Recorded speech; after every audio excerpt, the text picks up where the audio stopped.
শুভেচ্ছা ও আন্তরিক অভিনন্দন। বন্ধুরা, সারা রাজ্য তথা দেশ তথা সারা বিশ্ব জুড়ে সাড়ম্বরে পালিত হচ্ছে দেবী দুর্গার আরাধনা দুর্গাপুজো। বাঙালির এই সেরা উৎসবের মধ্যেও প্রতিবারের মতন এবারেও বাঙালি বেশ আনন্দে মেতে উঠলেও তার মাঝেও চলছে রাজনীতির সুর। না না না না, আপনারা ভাবছেন যে আমি ওই রাম মন্দির পুজো মণ্ডপের কথা বলছি, মানে কলকাতায় বিজেপির একমাত্র পুজো নিয়ে? না না না, একেবারেই আমি তা নিয়ে কথা বলতে আসিনি। তা নিয়ে তো এর আগে একটি এপিসোড করেওছি। কিন্তু আজ যে বিষয়ে কথা বলছি তার সূচনা কিন্তু মহালয়ার ঠিক পরের দিন থেকেই হয়েছে, অর্থাৎ 15ই অক্টোবর থেকে। একদিকে যখন মহিষাসুরের বিরুদ্ধে যুদ্ধে নেবে দেবী দুর্গা মহিষাসুরকে পরাস্ত করে বাপের বাড়িতে এসে এখন 4 ছেলে মেয়ে এবং হাজব্যান্ড শিবকে নিয়ে বেশ আনন্দের সাথেই দিন কাটাচ্ছেন, তখন সেই সময় বাংলার এক নারী, এক দেবী, এক রাজনীতিক, এক মহিলা রাজনীতিক, যাকে দুর্গাও বলা যেতে পারেন, যিনি বর্তমান দেশের রাজনৈতিক প্রেক্ষাপটে দাঁড়িয়ে অনেকটা মোদী সরকার তথা নরেন্দ্র মোদীর প্রিয় বন্ধু আদানিজির বিরুদ্ধে দেবী দুর্গার মতন লড়াই শুরু করেছেন গত প্রায় 1.5 বছর হলো, সেই কৃষ্ণনগরের সাংসদ মহুয়া মৈত্রের কথা বলছি।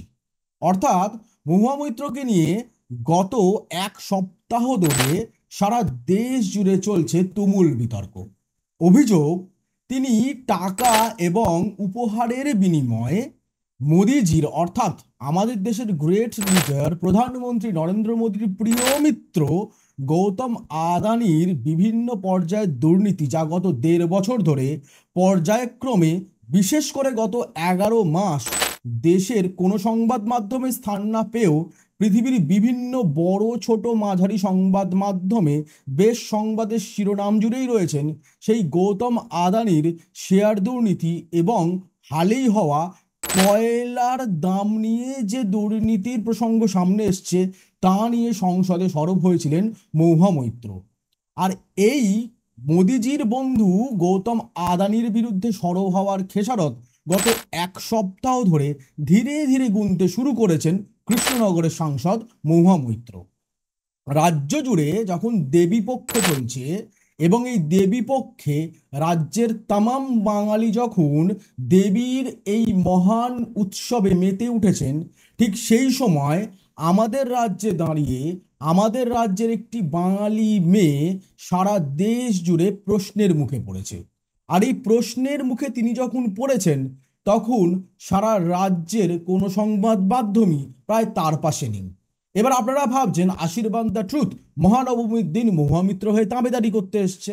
না, আমি এখানে মহুয়া মিত্রের পক্ষেও নই, নিশিকান্ত দুবের পক্ষেও নই, অর্থাৎ আমি এখানে তৃণমূল কংগ্রেসের পক্ষেও নই, আমি এখানে বিজেপির পক্ষেও নই, এমনকি আমি গ্রেট লিডার নরেন্দ্র মোদী এবং তার প্রিয় মিত্র গৌতম আদানির বিরুদ্ধে বা তার পক্ষে একেবারেই নই। এখানে গত 7 দিন ধরে মহুয়া মৈত্র ভার্সেস নিশিকান্ত দুবের যে কথোপকথন চলছে এবং যে অভিযোগ উঠেছে এবং তার পাল্টা জবাব মহুয়া মিত্রের পক্ষ থেকে যেভাবে সামনে এসছে, সেই বিষয় নিয়ে আলোচনা করতে এসছি। কারণ গত 7 দিন ধরে আমাদের রাজ্যে যেভাবে দুর্গাপুজো এবং একই সঙ্গে বেশ কিছু বাংলা সংবাদ মাধ্যম ইসরায়েলের দ্বারা গাজা স্ট্রিপে হামলার যে ছবি তুলে ধরছে, তাতে করে একদিকে চলছে যেমন দুর্গাপুজো নিয়ে মেতে উঠেছেন বাঙালি, ঠিক অন্যদিকে বাংলা মিডিয়া আরেকটি পর্যায়ে, তা হচ্ছে ওয়ার ট্যুরিজম, অর্থাৎ ইসরায়েলের দিক থেকে গাজার ওপর কিভাবে হামলা চালানো হচ্ছে তার প্রতিবেদন তুলে ধরা হচ্ছে। আর এরই মাঝে মহুয়া মৈত্রের এই খবরটি কোথাও যেন হারিয়ে যাচ্ছে। তবুও বেশ কিছু ওয়েব পোর্টাল এবং অবশ্যই প্রথম সারির ইলেকট্রনিক মিডিয়া এবং নিউজ পেপারে মহুয়া মিত্রের খবর অল্প বিস্তর হলেও উঠে আসছে। তাহলে আসুন আজ গত 7 দিন ধরে অর্থাৎ 15ই অক্টোবর থেকে 22শে অক্টোবর পর্যন্ত মহুয়া মিত্রের এই খবর নিয়ে একটু আলোচনা করা যাক। গত 15ই অক্টোবর বিজেপি সাংসদ নিশিকান্ত দুবে স্পিকার ওম বিড়লাকে একটি চিঠি লিখে কৃষ্ণনগরের তৃণমূল সাংসদ মহুয়া মৈত্রের বিরুদ্ধে এক গুরুতর অভিযোগ করেন। তিনি বলেন দুবাইয়ের এক রিয়েল এস্টেট ব্যবসায়ী দর্শন হীরানন্দনীর কাছ থেকে অর্থ এবং উপহারের বিনিময়ে নরেন্দ্র মোদী এবং বিশেষ করে গৌতম আদানির নামের সঙ্গে প্রধানমন্ত্রী নরেন্দ্র মোদীর নাম যুক্ত করে সংসদে দাঁড়িয়ে তিনি প্রশ্ন করেছেন। এবং এরই পাশাপাশি তিনি আরও একটি বিষয় তোলেন, বিশেষ করে তা হচ্ছে মহুয়া মৈত্র ঘুষের বিনিময়ে অর্থাৎ টাকার বিনিময়ে গৌতম আদানি এবং প্রধানমন্ত্রীর নাম জড়িয়ে সংসদে সরব হয়েছিলেন। শুধু নিশিকান্ত দুবে নয়, এর সঙ্গে যুক্ত হন মহুয়া মৈত্রের একসময়ের বিশেষ বন্ধু না বলে বিভিন্ন অলিগলিতে গুঞ্জন যা শোনা যাচ্ছে, মহুয়া মৈত্রের একসময়ের প্রেমিক সুপ্রিম কোর্টের আইনজীবী জয় আনন্দ দেহদ্রৈয় একই সঙ্গে ওম বিড়লা এবং সিবিআইকে চিঠি লিখে মহুয়া মৈত্রের এই টাকা এবং বিভিন্ন দামি উপহারের বিনিময়ে সংসদে দাঁড়িয়ে গৌতম আদানির সঙ্গে নাম জড়িয়ে প্রধানমন্ত্রী নরেন্দ্র মোদীকে একই সঙ্গে কাঠগড়ায় দাঁড় করিয়ে সংসদে প্রশ্ন করার অভিযোগ সামনে আসে। আর এরপরেই গত 7 দিন ধরে এই বিষয় নিয়ে সারা দেশ জুড়ে চলছে তুমুল বিতর্ক। বিজেপি সাংসদ নিশিকান্ত দুবে এবং মহুয়া মৈত্রের একসময়ের বিশেষ বন্ধু সুপ্রিম কোর্টের আইনজীবী দেহদ্রির তরফে যখন এই অভিযোগ সামনে আসে, তারপরই সঙ্গে সঙ্গে প্রতিক্রিয়া এক্স হ্যান্ডেলে ব্যক্ত করেছেন মহুয়া মৈত্র যে তার বিরুদ্ধে নিশিকান্ত দুবে যে অভিযোগ তুলেছেন তার জন্য তিনি সংসদীয় ডিসিপ্লিনারি কমিটির সামনে তাকে যদি ডাকা হয় তিনি যেতে রাজি। একই সঙ্গে মহুয়া মৈত্রের বিশেষ বন্ধু সিবিআইকেও চিঠি লিখেছিলেন। তিনি এও বলেন যে যদি সিবিআই এর তরফে তাকে ডাকা হয় তাহলে তিনি যে কোনো সময় সিবিআই এর সামনে এই প্রসঙ্গ নিয়ে কথা বলতেও রাজি। কিন্তু 15ই অক্টোবর এই প্রশ্ন ওঠার পরেই তা কিন্তু থেমে যায় না মহুয়া মৈত্রের বক্তব্যের পর। তারপর ক্রমশ একের পর এক তথ্য মিডিয়ার দ্বারা সামনে আসতে থাকে। প্রথমত এই প্রসঙ্গ সামনে আসার পরেই দর্শন হীরানন্দনী প্রথমে এই যে তাদের বিরুদ্ধে অভিযোগ মহুয়া মৈত্রকে কেন্দ্র করে উঠেছে তা তিনি খারিজ করেছিলেন। কিন্তু পরবর্তীকালে পিটিআইকে একটি প্রেস বিবৃতি, এখানে বলে রাখা দরকার দর্শন হীরানন্দনীর তরফে যে প্রেস বিবৃতি প্রকাশ করা হয়েছে তাতে কিন্তু কোনো লেটার হেড নেই, অর্থাৎ এটি সাদা কাগজে দর্শন হীরানন্দনীর বিরুদ্ধে ওঠা মহুয়া মৈত্রকে কেন্দ্র করে যে অভিযোগ তা তিনি স্বীকার করেছেন কার্যত। এবং তিনি বলেছেন হ্যাঁ, তিনি গৌতম আদানিকে কলুষিত করার জন্য এবং তার সংস্থা অর্থাৎ আদানি গ্রুপের ছবি খারাপ করার জন্য দেশ জুড়ে নরেন্দ্র মোদীর নাম জড়িয়ে যাতে সংসদের মধ্যে মহুয়া মৈত্র প্রশ্ন তোলেন তার জন্য তিনি কৃষ্ণনগরের সাংসদ মহুয়া মৈত্রকে টাকা এবং বিভিন্ন উপহার দিয়েছিলেন। কিন্তু এখানে একটা বলে রাখা দরকার যে প্রথমে কিন্তু দর্শন হীরানন্দনীর তরফে আগেও বললাম এই অভিযোগ খারিজ করা হয়েছিল, কিন্তু তার 3 দিনের মধ্যে দর্শন হীরানন্দনী এই অভিযোগ সাদা কাগজে শুধুমাত্র একেবারে শেষে দর্শন হীরানন্দনীর সই ছাড়া আর কিছু ছিল না তেমন একটি কাগজে 2 পাতায় হলফনামা দিয়ে এবং বিশেষ করে একটি সংবাদ সংস্থায় তা প্রকাশ হয় অর্থাৎ পিটিআই এ প্রকাশ হয়, সেই হলফনামা দিয়ে তার বিরুদ্ধে ওঠা অর্থাৎ নিশিকান্ত দুবের তোলা এই অভিযোগ তিনি স্বীকার করেন। একই সঙ্গে এখানে পর্যায়ে চলে আসে আদানি গ্রুপ সরাসরি বলে যে গত প্রায় 5 বছর ধরে গৌতম আদানি এবং বিশেষ করে আদানি গ্রুপকে বিভিন্নভাবে কলুষিত করার জন্য, কালিমা লিপ্ত করার জন্য দফায় দফায় বিভিন্ন পর্যায় থেকে বা বিভিন্ন সমাজের বিভিন্ন কোণ থেকে, রাজনীতিক থেকে বিভিন্ন সমাজকর্মী তার বিরুদ্ধে প্রশ্ন তুলছে বা তাদের বিরুদ্ধে অপ্রয়োজনীয় অমূলক অভিযোগ তুলছে, যাকে কেন্দ্র করে আদানি গ্রুপের ব্যবসায় ব্যাপক ক্ষতি হচ্ছে। শুধু তাই না, আদানি গ্রুপের তরফে কিন্তু এর জন্য মহুয়া মৈত্রকে সময়ও বেঁধে দেওয়া হয়েছে। 15ই অক্টোবর এই ঘটনা সামনে আসার পর তার গুরুত্ব তো ব্যাপক আকার ধারণ করে যে 2 দিনের মধ্যে অর্থাৎ 17ই অক্টোবরের মধ্যে স্পিকার ওম বিড়লা সংসদের ডিসিপ্লিনারি কমিটিকে এ বিষয়ে তদন্তের নির্দেশ দেন এবং সেই সময় আরও একবার মহুয়া মৈত্রর তরফে তার এক্স হ্যান্ডেলে বলা হয় যে তিনি সংসদের ডিসিপ্লিনারি কমিটির তদন্তের সামনে যেতে প্রস্তুত। পাশাপাশি তিনি আগের মতন আবারও বলেন যদি তার বিরুদ্ধে এই তদন্ত হয় তাহলে গৌতম আদানি এবং আদানি গ্রুপের বিরুদ্ধে সিবিআই তদন্ত করা উচিত। অর্থাৎ শেয়ার দুর্নীতিকাণ্ড এবং একই সঙ্গে গৌতম আদানির বিরুদ্ধে ওঠা হালেই কয়লার দুর্নীতিকাণ্ড, অর্থাৎ বিদেশ থেকে 100 টাকা ধরে কয়লা কিনে নিয়ে এসে তা দেশের বাজারে দ্বিগুণ দামে বিক্রি করার জেরে যে দেশের বিভিন্ন বিদ্যুৎ উৎপাদনকারী সংস্থার তার বোঝা বাড়তে থাকে এবং যার ফলে সাধারণ আম জনগণকে তার বিপুল টাকা অর্থাৎ ইলেকট্রিক বিলের মাধ্যমে সেই টাকা পরিশোধ করতে হয়েছে, সেই ইস্যুটিকে তিনি সামনে তোলেন এবং তারপরেই তিনি বলেন তাহলে গৌতম আদানির বিরুদ্ধেও সিবিআই তদন্ত শুরু করা উচিত। কিন্তু শুধু মহুয়া মৈত্র কথা বললে হবে না। বিশেষ করে ফিনান্সিয়াল টাইমসে প্রকাশ হওয়া গৌতম আদানির বিরুদ্ধে এই বিশেষ চাঞ্চল্যকর খবর নিয়ে গত প্রায় 2 সপ্তাহ ধরে সারা বিশ্বের বিভিন্ন সংবাদ মাধ্যমে ব্যাপক আলোচনা চলছে।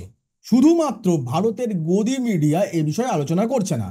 ভারতের গদি media the great leader Narendra Modi এবং তার বন্ধু, তার পরম বন্ধু গৌতম আদানির শেয়ার দুর্নীতি কাণ্ডের সময় যেমন নিশ্চুপ ছিল, ঠিক একইভাবে এই কয়লা দুর্নীতির বিষয়ে যে অভিযোগ গৌতম আদানির বিরুদ্ধে ফিনান্সিয়াল টাইমসের প্রকাশ পেয়েছে তা বিষয়েও তারা নিশ্চুপ। তারা এখন একটা বিষয় নিয়েই সরব, তা হচ্ছে ওয়ার ট্যুরিজম। বিভিন্ন গদি মিডিয়ার সাংবাদিকেরা পৌঁছে গেছেন ইসরায়েলে এবং সেখানে সার্কাসের মতো, অনেকটা জোকারের মতো বা অনেকটা কার্টুনের মতো করে সেখানে সংবাদ পরিবেশন করছেন। কিন্তু গ্রেট লিডারের বন্ধু গৌতম আদানির বিরুদ্ধে তারা একটি শব্দ ব্যয় করতে রাজি নয়। কিন্তু মহুয়া মৈত্র এখানে দমার পাত্রী নয়। মহুয়া মৈত্র দেবী পক্ষে দুর্গার ভূমিকায় অবতীর্ণ হয়েছে। যদিও তৃণমূল কংগ্রেসের তরফে মহুয়া মৈত্রের পাশে কিন্তু তেমনভাবে দাঁড়ানো হয়নি। মহুয়া মৈত্রের এই ইস্যুতে তৃণমূল মুখপাত্র কুণাল ঘোষকে প্রশ্ন করা হলে তিনি সুকৌশলে তা এড়িয়ে গেছেন। এখানে একটা বিষয় বলে রাখতে হবে, গত 2 সপ্তাহ আগে তৃণমূল কংগ্রেসের মহান নেতা অভিষেক ব্যানার্জিকে রাতারাতি তৃণমূলের 1 নম্বর নেতা করার তাগিদে নেমে পড়েছিল সারা রাজ্যের মিডিয়া এবং অভিষেক ব্যানার্জি কিভাবে মমতা বন্দ্যোপাধ্যায়ের পরবর্তীকালে তৃণমূল কংগ্রেসের হাল ধরবে তা নিয়ে বাংলা মিডিয়া অত্যন্ত সরব হয়ে পড়েছিল এবং তার জন্য মুখ্যমন্ত্রী মমতা বন্দ্যোপাধ্যায়ের সরকার অভিষেক ব্যানার্জিকে রাতারাতি নেতা বানাবার জন্য রাজ্যের সাধারণ মানুষের কাঁধে 8,000 কোটি টাকার বোঝা অবধিও হিসাব কষে চাপিয়ে দিয়েছেন। তাতেও তারা নিশ্চুপ। কিন্তু মহুয়া মৈত্রের এজেন্ডায় কিন্তু তৃণমূল কংগ্রেস একেবারে মৌনব্রত নিয়েছে। অর্থাৎ গৌতম আদানিকে তারা সংসদের ভেতরে অভিষেক ব্যানার্জির মারফত নয়, মহুয়া মৈত্রের মারফত প্রশ্নের মুখে দাঁড় করালেও যখন মহুয়া মৈত্র এখন নিজে গৌতম আদানি তথা প্রধানমন্ত্রী নরেন্দ্র মোদীর নাম জড়িয়ে গৌতম আদানিকে সংসদের মধ্যে কাঠগড়ায় দাঁড় করাবার জন্য যেখানে বিজেপির দ্বারা আক্রান্ত, বিজেপির নিশানার শিকার, সেই সময় তার দল অর্থাৎ তৃণমূল কংগ্রেস মহুয়া মৈত্রের পাশে নেই।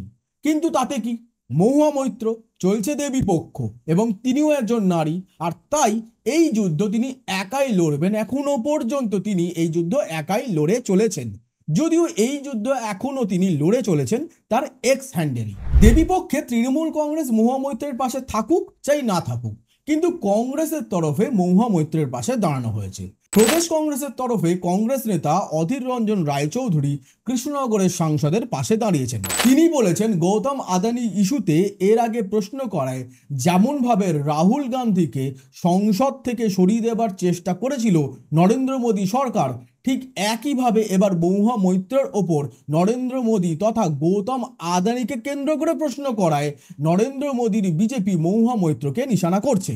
আর তার জন্য কংগ্রেসের তরফে মহুয়া মৈত্রকে কিন্তু সাময়িকভাবে ব্যাকআপও দেওয়া হচ্ছে বলে রাজনৈতিক স্তরে বিভিন্ন সূত্রে খবর উঠে আসছে। এবার আবারও আপনি বলতে পারেন, আশীর্বাদ তুমি তো সূত্র নিয়ে কথা বলো না।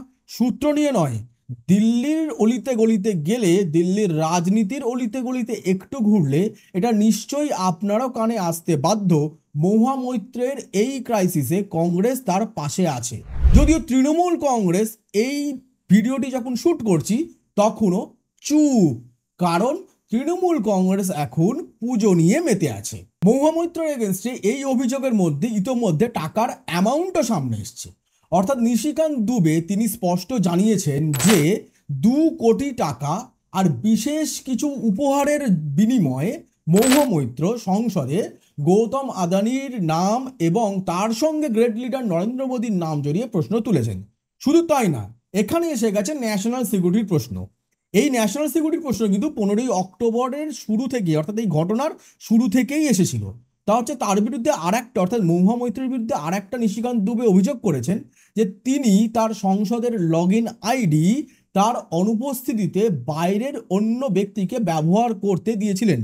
তিনি সরাসরি বলেছেন তিনি দর্শন হীরানন্দনীকে তার এই সংসদের লগ ইন আইডি ব্যবহার করতে দিয়েছিলেন এবং তিনি তার সংসদের পেজে গিয়ে গৌতম আদানির বিরুদ্ধে কি ধরনের প্রশ্ন করতে হবে তার ইনপুট নাকি দর্শন হীরানন্দনী মহুয়া মৈত্রের লগ ইনের মধ্যে গিয়ে তা ইনপুট দিয়েছিল।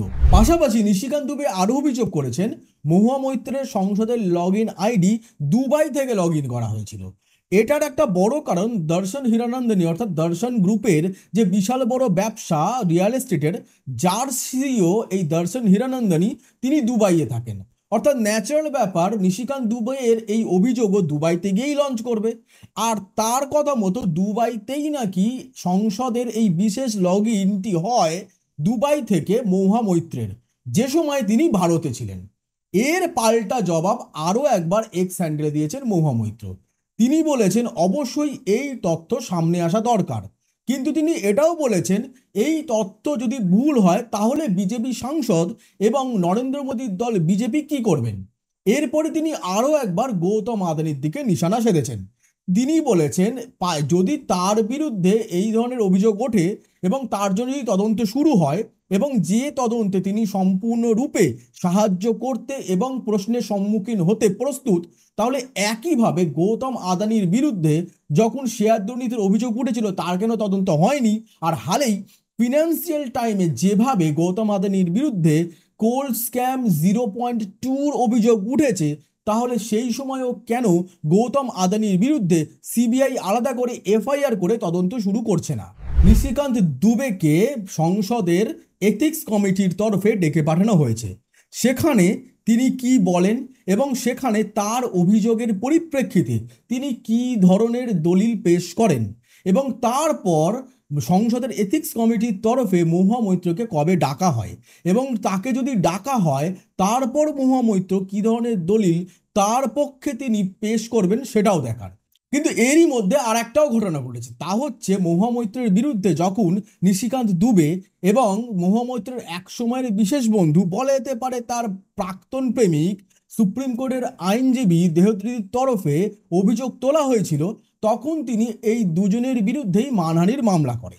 কিন্তু এই মানহানির মামলা যখন দিল্লি হাইকোর্টে ওঠে তখন দিল্লি হাইকোর্টের ভৎসনার শিকার হন মহুয়া মৈত্রের আইনজীবী। কারণটা হচ্ছে তিনি আদালতে এই মামলা ওঠার আগেই তার বিরুদ্ধে অভিযোগ তিনি আদালতের বাইরে প্রতিপক্ষের সঙ্গে এই বিষয় নিয়ে মিটমাট করার জন্য কথা বলেছিলেন। আর এই তথ্যই যখন আদালতের সামনে বিপক্ষের তরফে তুলে ধরা হয় এবং বিপক্ষের এই প্রশ্নের উত্তর যখন চুপচাপ স্বীকার করে নেন মহুয়া মৈত্রের আইনজীবী, তখন মহুয়া মৈত্রের আইনজীবীকে তার দায়ের করা ডেফরমেশন কেস থেকে সরিয়ে দেওয়া হয়। এখন দেখার এই মামলার পরবর্তী শুনানিতে মহুয়া মৈত্রের হয়ে দিল্লি হাইকোর্টে কে দাঁড়ান। দেবীপক্ষ চলছে মহুয়া মৈত্রের এই এজেন্ডায় সারা দেশ বেশ সরগরম। রাজ্য বলতে পারবো না, কিন্তু দিল্লির রাজনীতি কিন্তু এ সময় একেবারে গরম হয়ে লাল। দুর্গাপুজোকে কেন্দ্র করে যখন সারা রাজ্য জুড়ে রাজ্যবাসী মেতে উঠেছে, ঠিক সেই সময় দিল্লিতে বাংলার এক সাংসদ, কৃষ্ণনগরের সাংসদ মহুয়া মৈত্র যেভাবে এই ধরনের প্রশ্নের মুখে পড়েছে, ঘুষকাণ্ডকে কেন্দ্র করে খবরের শিরোনামে প্রায় জায়গা করেই ফেলেছেন, সেই সময় বাঙালি মহুয়া মৈত্রের পাশে দাঁড়ায় কি দাঁড়ায় না তাও দেখার। আপনি বলতেই পারেন ঘুষ যদি নিয়েই থাকে তাহলে সেখানে বাঙালি অবাঙালির কি হলো, ঘুষ নেওয়াটা অপরাধ, অবশ্যই অপরাধ। মহুয়া মৈত্র যদি ঘুষের বিনিময়ে সংসদে দাঁড়িয়ে প্রশ্ন তোলেন তাহলে সেটা অপরাধ। কিন্তু যদি প্রমাণিত হয় যে মহুয়া মৈত্র ঘুষ নেননি এবং তারপরেও যদি মহুয়া মৈত্রকে হ্যাকেল করা হচ্ছে এই তথ্য সামনে আসে, তখন আপনি কি বলবেন তার জবাব অবশ্যই আপনি তৈরি রাখুন। একই সঙ্গে এই এপিসোড নবমীর দিন আপনার কেমন লাগলো লিখে জানান কমেন্টে। আরও একটি কথা, মহুয়া মৈত্রের এই খবর দিকে নজর রাখুন।